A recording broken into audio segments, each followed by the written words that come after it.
दोस्तों आज का पौधा हमारा तुलसी जी का पौधा है और सर्दियां शुरू होते ही तुलसी के पौधे पर बहुत सारी समस्याएं आनी शुरू हो जाती हैं। और जैसे ही दिसंबर का महीना लगता है और टेम्परेचर 10 डिग्री या फिर 10 डिग्री के नीचे जाने लगता है तो पौधे की पत्तियों का रंग चेंज होने लगता है, हल्का बैंगनी होता है और उसके बाद फिर वो पत्तियां काली होकर नीचे मुरझाकर गिर जाती हैं। साथ ही पौधा भी काफ़ी डल सा होने लगता है। तो दोस्तों आज के वीडियो में मैं आप लोगों के साथ में इस पौधे के लिए कुछ ऐसी फर्टिलाइजर्स को शेयर करूंगी जिसमें कि कई ऐसे पोषक तत्व पाए जाते हैं जो कि सर्दियों में तुलसी के पौधे को मुरझाने से बचाएंगे। इसी के साथ में सर्दियों में तुलसी जी की किस तरीके से देखभाल करनी है ये भी शेयर करूंगी। तो चलिए फिर वीडियो की शुरुआत करती हूँ। नमस्कार दोस्तों, आप सभी का अपने चैनल पर एक बार फिर से स्वागत है। तो चलिए दोस्तों वीडियो की शुरुआत करती हूँ। दोस्तों सबसे पहला काम करना है कि सर्दियों में यानी कि दिसंबर और जनवरी के महीने में आपको अपने तुलसी के पौधे को रात में पड़ने वाले ओस से बचाना है।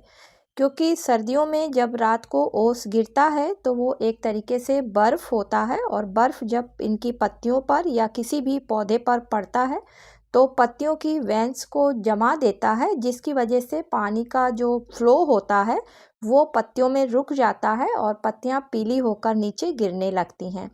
तो इसी तरीके से आप अपने तुलसी के पौधे को इस ओस से बचाएं और उठा के कहीं ऐसी जगह पे रखें जहां पर इसके ऊपर बिल्कुल भी ओस ना पड़ता हो। और फिर जब धूप निकल आए तब आप अपने पौधे को उठा के रख दीजिए बाहर। तो उसके लिए आप किसी मोटी साफ चादर से या फिर किसी पॉलीथीन से अच्छी तरीके से शाम को आप अपने पौधे को कवर कर दें, जिससे कि उस पर ठंडी हवा और ओस बिल्कुल भी ना पड़ने पाए। दूसरा काम आपको करना है कि सर्दी के मौसम में आप अपने तुलसी जी के पौधे में पानी देने की मात्रा को काफ़ी कम कर दें। क्योंकि दोस्तों जब पानी मिट्टी में ज़्यादा रहता है तो नमी रहती है और उस नमी की वजह से जड़ें जो हैं वो गल जाती हैं और सर्दियों में पानी पौधे एब्जॉर्ब नहीं कर पाते हैं, जिसकी वजह से मिट्टी में काफ़ी नमी बनी रहती है। तो ध्यान रहे जब मिट्टी सूखी हुई हो तभी आप इसमें पानी डालें।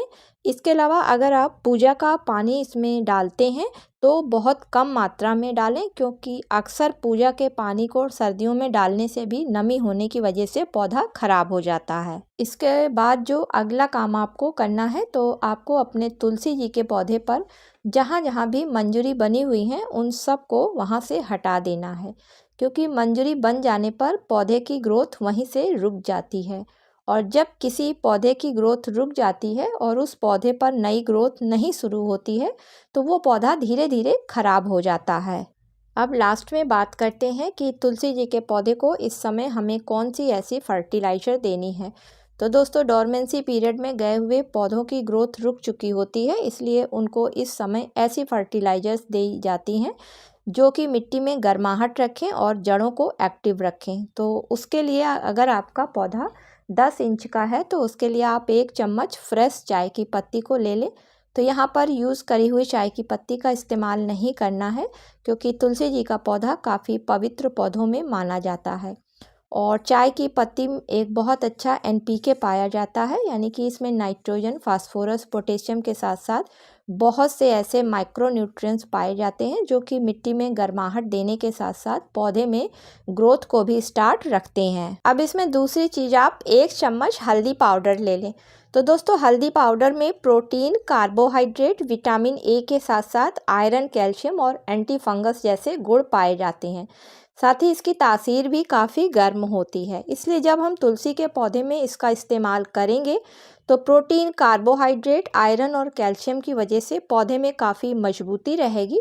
साथ ही एंटी फंगस जैसी प्रॉपर्टीज पाई जाने की वजह से तुलसी की जड़ों में किसी भी तरीके की फंगस नहीं लगेगी। अब इसमें अगली चीज़ जो हमें मिलानी है तो दोस्तों वो भी बिल्कुल फ्री की है और लगभग सभी को बहुत आसानी से मिल भी जाती है। तो ये है सूखी नीम की पत्तियाँ, और इन पत्तियों में बहुत अधिक मात्रा में एंटी इन्फ्लामेटरी, एंटीऑक्सीडेंट और एंटीबैक्टीरियल गुण पाए जाते हैं। साथ ही इन पत्तियों में विटामिन सी भी काफ़ी अधिक मात्रा में पाया जाता है, जिसका कि जब पौधों पर इस्तेमाल किया जाता है तो विटामिन सी की वजह से पौधे में रेजिस्टेंस पावर बढ़ जाती है और उस पौधे में जल्दी बीमारियां नहीं लगती हैं सर्दी में। तो 10 इंच के गमले में डालने के लिए 2 मुट्ठी सूखी पत्तियों को ले लें और उसको महीन महीन पाउडर के रूप में तैयार कर लें। और अगर आपके पास ये सूखी पत्तियां नहीं हैं तो आप 2 चम्मच नीम खली के पाउडर को लेकर इसी में मिलाकर एक अच्छी तरीके से मिश्रण को तैयार कर लें। चलिए देखते हैं कि इससे गमले में देना किस तरीके से है मिट्टी में। तो दोस्तों, गमले की जो हमने मिट्टी की गुड़ाई करी है, तो तुलसी जी के पौधे की जड़ के चारों तरफ इस बने हुए मिश्रण को डालकर और ऊपर से मिट्टी से कवर कर देते हैं।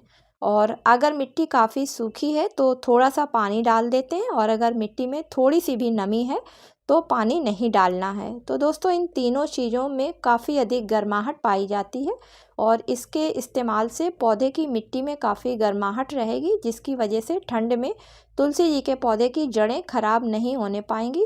इसके अलावा चाय की पत्ती में नाइट्रोजन पाई जाती है, और अगर आप नीम खली का पाउडर इस्तेमाल कर रहे हैं तो उसमें भी नाइट्रोजन पाई जाती है, जिसकी वजह से पौधे में ग्रोथ होती रहेगी और पौधे में पत्तियां भी नई नई निकलती रहेंगी। इन फर्टिलाइजर्स के अलावा आप लौंग के पानी का भी तुलसी जी के पौधे में हफ्ते में एक बार जड़ों के आसपास अगर इस्तेमाल करते हैं तो भी तुलसी जी का पौधा पूरी तरीके से मुरझाने से बच जाता है सर्दियों के मौसम में। तो दोस्तों, ये था आज का वीडियो, और आज के वीडियो में मैंने आप लोगों के साथ में शेयर करा कि अगर इस तरीके से आप तुलसी के पौधे की देखभाल करते हैं और इन फर्टिलाइजर्स का इस्तेमाल करते हैं तो सर्दियों के मौसम में आपका तुलसी का पौधा खराब होने से बच जाएगा।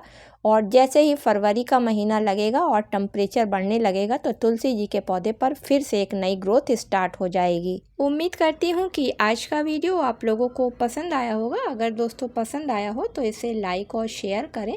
मिलती हूँ किसी अगले वीडियो में किसी नई जानकारी के साथ में। तब तक के लिए दोस्तों, हैप्पी गार्डनिंग।